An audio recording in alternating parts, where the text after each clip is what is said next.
Hello ladies and gentlemen, Yessik here, and welcome to a review slash let's play that I'm gonna post under Look at the Awesome of Harmony of Despair, Castlevania. And by Harmony of Despair, Castlevania, I of course mean Castlevania Harmony of Despair. So I'm doing this Look at the Awesome with my friend Don here, who you might recognize from the Monster Hunter Let's Play if you watch them. Say hi, Don. Hello, Internet. So this is basically an homage game to every single Castlevania. So I'm playing as Alucard right now from Symphony of the Night, and I'm pretty sure that's when this homage game starts. Well, what? I think I lost my ability to jump. No, I didn't. Okay. But I gained an ability to summon spirits somehow. Okay, anyways, so starting with Symphony of the Night and ending at, I think, the most recent Nintendo DS game that came out for it. I forget what that game is called, but you can play from characters from any of those games. Now, I'm playing as Alucard because Symphony of the Night is probably my top nostalgic game ever, other than maybe Final Fantasy VII. And, who are you playing as, Don? I'm playing as Soma. So I know for a fact that as Alucard, I pick up spells and equipment along the way, like I did in Symphony of the Night to level up. And starting with just the simple summon spirit, as you can see right here. And what do you do to level up and to increase your skills? I have to collect souls from my enemies. So if you're familiar with the Castlevania games, that is exactly like the game that Soma comes from, where probably in the most ridiculous plot ever brought forward in a Castlevania game, Dracula's castle appears in Japan for some reason.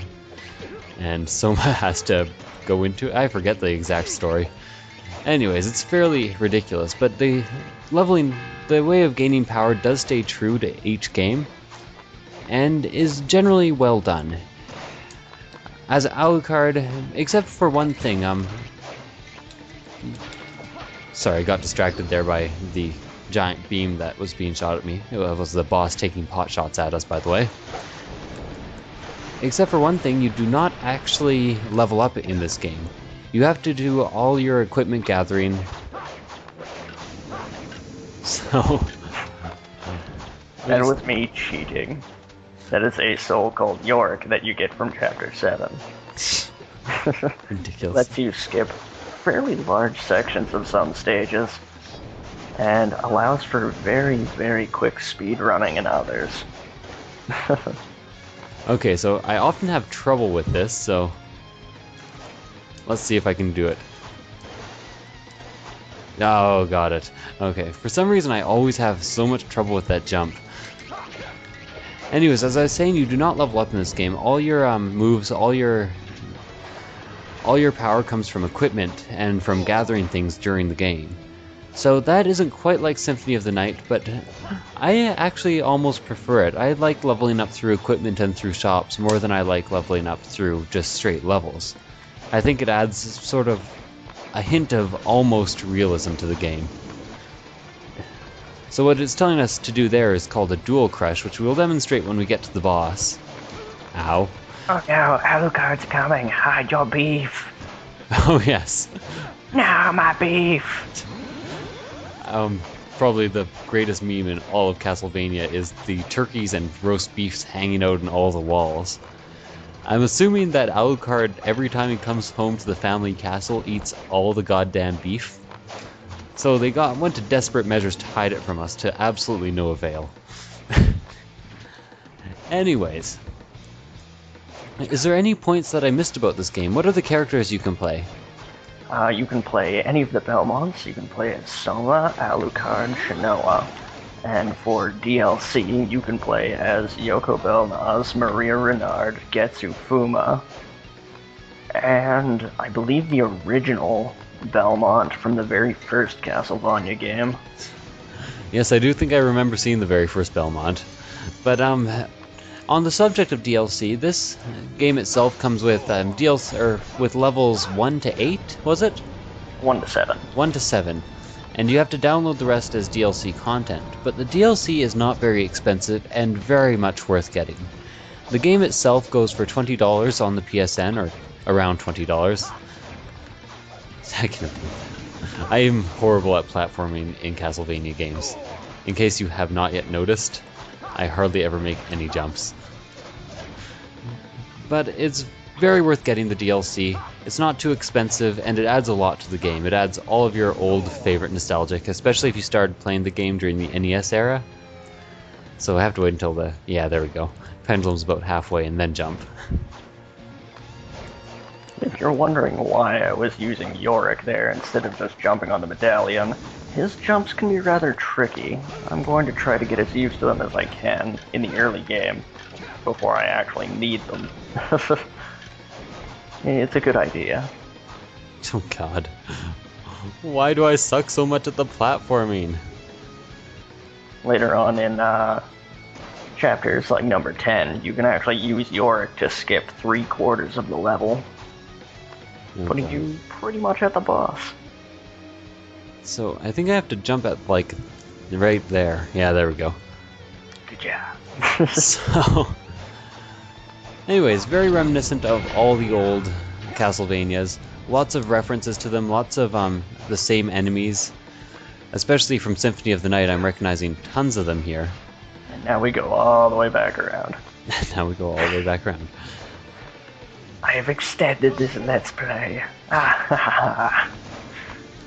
If you just continue down that hallway, you'll go straight to the boss. But if you go back the other way, which we're doing, you can kill all of the enemies in his area, which will make it so you don't have 20 enemies sitting in the boss room towards the second half of it.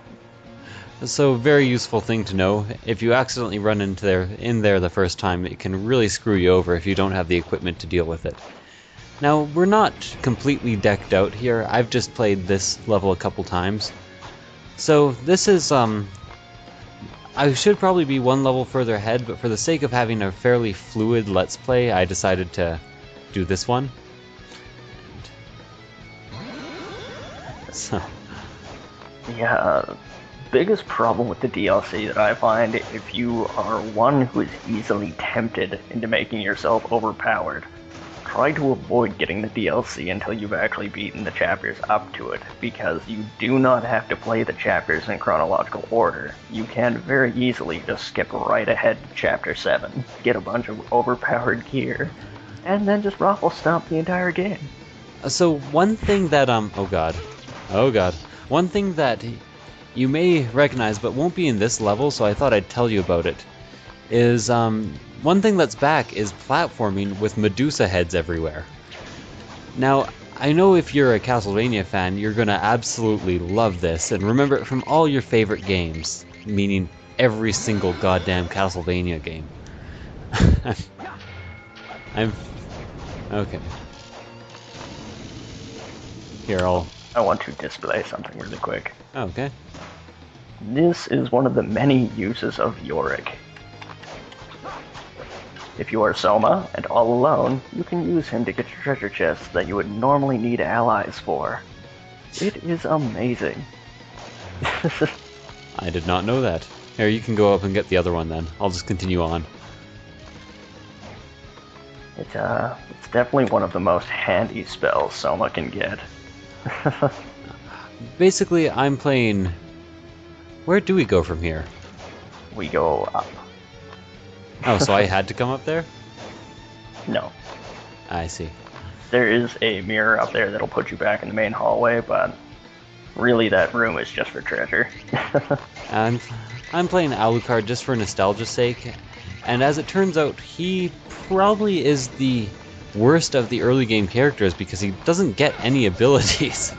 Except for like a couple of transformation abilities that aren't very useful.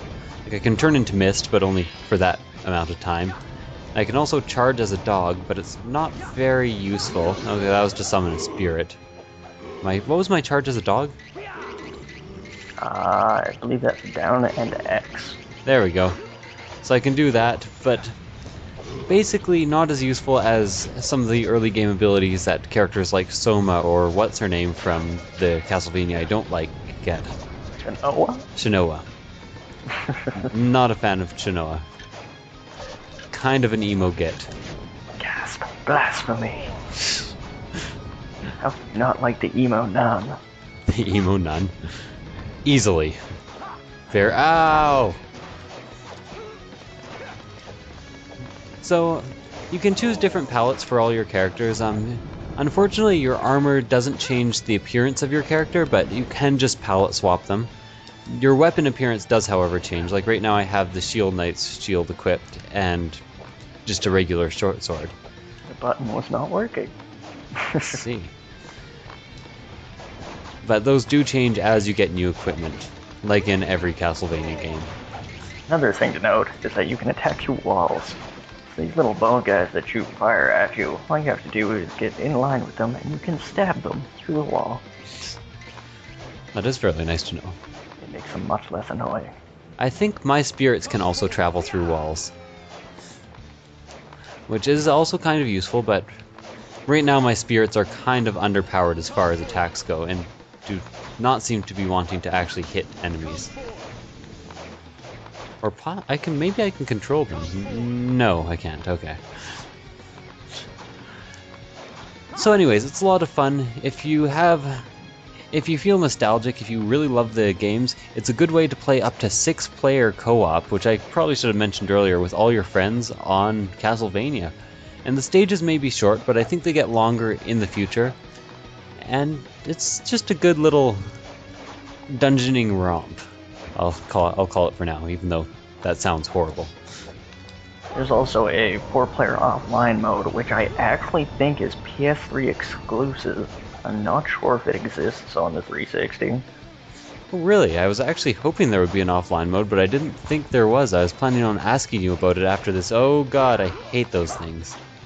In the PS3 version, there is. Okay, just a second. I got this little thing distracted me. You're fighting it already? So this is the first boss. Do you know his name or where he's from originally? Because he definitely is not from Symphony of the Night. He is a Gurgoth. I do not know his history. The only reason I really know his name is because I have his soul. That makes sense to me. I'm assuming the bosses are also all references. I'm pretty sure the game ends with fighting Dracula, as all Castlevania games should and do. So the strategy for Gurgoth is to basically keep attacking his ankles. Because if you keep doing that, eventually his ankle bracelets will, oh god, will break, and it will expose a weak point. No. This is the part where if you hadn't killed all the enemies like we did, you would have to fight a lot of them. Now, let us display the Dual Crush. Deal.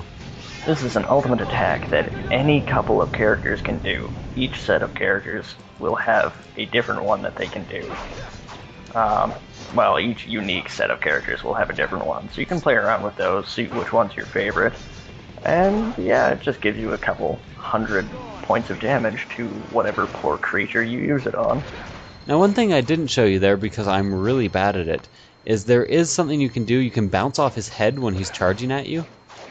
With if you double tap the jump button, then tap the jump button again and down, you can bounce off his head and use that to get over him. Anyways. We'll do that to each other, I think. Really? Okay, let's try that. Oh, sorry. Damn. Yep. Yes, we can. Look at that. You can use a player as a semi-third jump. That's pretty awesome. Anyways, thank you guys for watching. This was, Look at the Awesome covering Castlevania Harmony of Despair. I keep wanting to call it Symphony of Despair. Anyways, I'll see you guys next time. Take care, everybody. Bye.